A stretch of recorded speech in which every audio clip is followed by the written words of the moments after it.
Fiedler... Bueno, ¿en qué nos habíamos quedado? Estábamos hablando, cuando interrumpimos... En la escuela de Uppsala. En la escuela de Uppsala. Continuemos en la escuela de Uppsala. Sí, bueno, en la escuela de Uppsala se crea, de las dos asignaturas de filosofía, la más importante no era la filosofía teórica, sino la filosofía práctica. Es decir, incluso se daba el caso de que una persona que había sido catedrático de filosofía teórica, para ascender un poco más, cuando se quedaba libre la filosofía práctica, solicitaba esa cátedra. Y además es muy interesante porque el sistema de defensa de tesis de aquella época, de paso al siglo XIX, el estudiante no escribía su tesis doctoral, sino que la tesis doctoral era el catedrático. Su labor en la defensa de la tesis era defender lo que decía ese libro, que no era el suyo. Es decir, que era un poco la tradición medieval de que lo que hace el doctorando es mostrar que sabe defender una tesis, no que sabe plantearla, sino defenderla. Había un sistema muy raro. Y cuando Hägerström crea el nihilismo de los valores, se basa en que la ética no tiene una norma fija, sino que es una norma creada por nosotros mismos. Es decir, no hay los valores no tienen la ética no tiene valores fijos. Y entonces la frase suya, que es como la de Catón con Cartago, Catón, antes de retirarse, decía: y se me olvidaba, que destruyan a Cartago. Pues lo mismo dice, que Cartago delenda es. Entonces él decía metafísica delenda es decir, que es una filosofía antimetafísica. Y esto arraigó en Suecia de una manera enorme, sobre todo en la ciencia jurídica. Entonces hubo discípulos suyos que son los que crearon la Constitución Socialdemócrata de Suecia, que se basa en que lo valioso es lo que sea samhällsnyttigt, útil para la sociedad. Ese era el principio normativo de todo.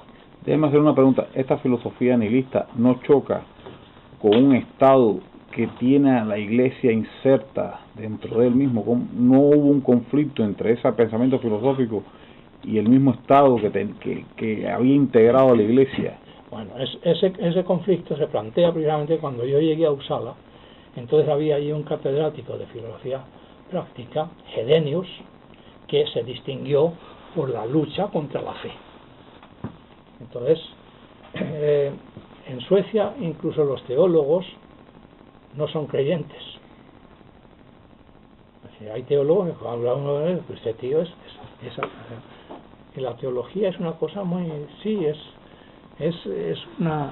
una ilusión necesaria, tal, pero no hay ese afianca de un lado. De otro lado, la Iglesia sueca se parecía a la Iglesia española. O sea, yo cuando llegué aquí me quedé asombrado. Primero, yo perdí un año de registro civil porque no sabía que había que registrarse en la Iglesia en aquel tiempo, como en España. Y cuando fui a una boda y vi las iglesias y las ceremonias, todo estaba exactamente. Es decir, la Iglesia sueca se deshace del dogma católico, pero sigue con las mismas prácticas. Y entonces era todo muy semejante, ¿no? La liturgia, igualmente la católica y la Iglesia sueca, de las iglesias protestantes, sería la primera que habría entrado. Si hubiera habido un regreso a la Iglesia católica, los más próximos era la Iglesia sueca, que Santa Brígida es un ejemplo también bastante interesante, ¿no? Y la reina que se convierte al catolicismo. Es que, o sea, es muy... Pero en fin, el caso es que este Hedenius mantuvo una polémica enorme, que es por la que es más conocido, entre la fe y la razón. Y cuando yo traje a Aranguren aquí a Suecia, estuvo en Uppsala.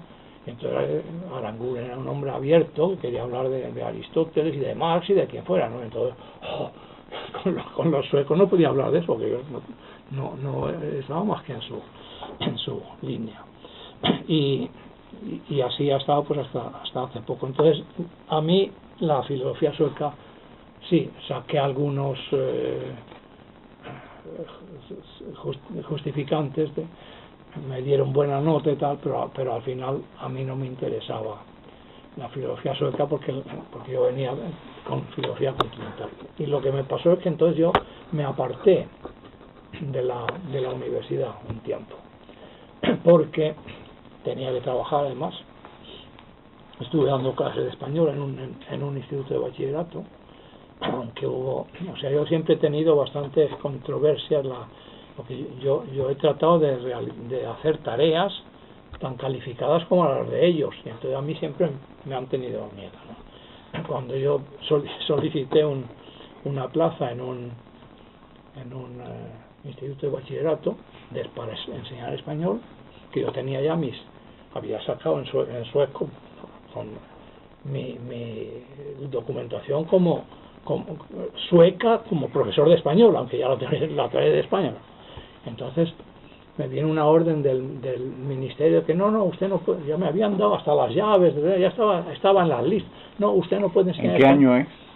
Esto fue en el año 64-65. Entonces dice, usted no puede enseñar español porque no sabe sueco suficiente. Esto se lo enseñé al catedrático de fonética, con el cual estaba trabajando en ese momento en el tema de retórica, y me dice, ¿serán cretinos? Un español que puede enseñarles y le impiden.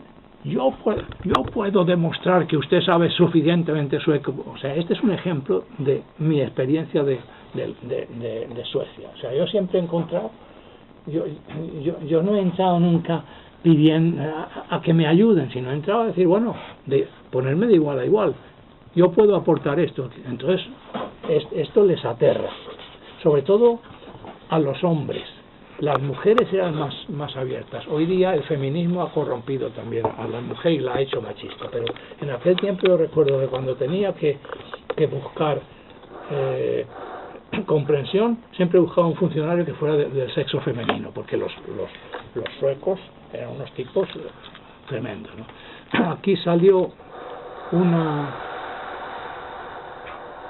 un libro, como ya estaba aumentando la inmigración, había el Ministerio de Justicia, que era el que llevaba los temas de inmigración, tenía una revista en lenguas extranjeras. Esta revista eran artículos escritos por suecos, y un extranjero los traducía a su idioma, y luego había un sueco que entendía ese idioma y que comprobaba que estaba bien traducido. Es decir, que no se fiaban ni de los traductores. Esta es una anécdota fabulosa. Y se publicó un libro sobre los italianos en Suecia, que yo hice una crítica de él, porque todo el libro estaba escrito así. Bueno,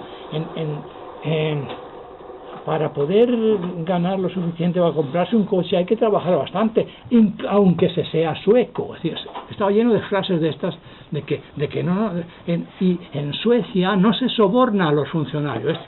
Todo el libro estaba lleno con insinuaciones de estas, ¿no? O sea, había un ambiente de ceguera absoluta frente a lo extranjero. Entonces, a mí yo había entrado a trabajar en Radio Suecia. Estuve trabajando 3 años en los programas en español. No sé si sabía. O sea,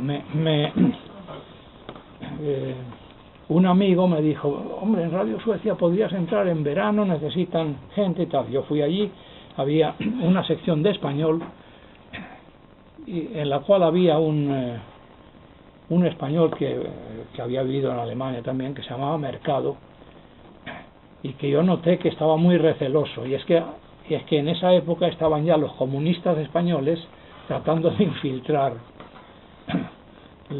los programas de radio en español y eso. Entonces yo recuerdo que este Mercado a mí me recibió así, dice, bueno, ¿usted qué quiere y tal? Y yo dije, no, si hay trabajo bien, si no, yo no, me han enviado aquí diciendo que a lo mejor tienen trabajo para mí. ¿Usted sabe sueco? Digo, bueno, no sé qué hay que hacer. Me dio una máquina de escribir, me dio unas noticias ahí, las traduje, el tío se quedó asombrado de que yo... Él estaba acostumbrado a que los hispanos, estos comunistillas que estaban entonces infiltrando bastante, ya les interesaba mucho metérsele en la sección de español. Entonces siempre andaban así manipulando. Entonces yo abiertamente no, si tienen trabajo bien, si no, no. Entonces me dieron trabajo y estuve trabajando de 3 años. Yo hice una labor fabulosa porque los otros hispanoparlantes, había un argentino y otros 2 o 3, y Mercado, había una señora argentina también, argentino-sueca, y estos pues ponían un disco de Bertov y contaban 4 chorradas y teníamos programas en español todos los días, de 1 hora, hora y media. Entonces yo me dediqué a hacer programas serios. El trabajar allí me permitió viajar por Suecia con el viaje pagado, como era. Entonces, aprender qué era la isla de Gotland, la historia de Gotland, de los vikingos, irme a Gotemburgo y ver lo que pasaba con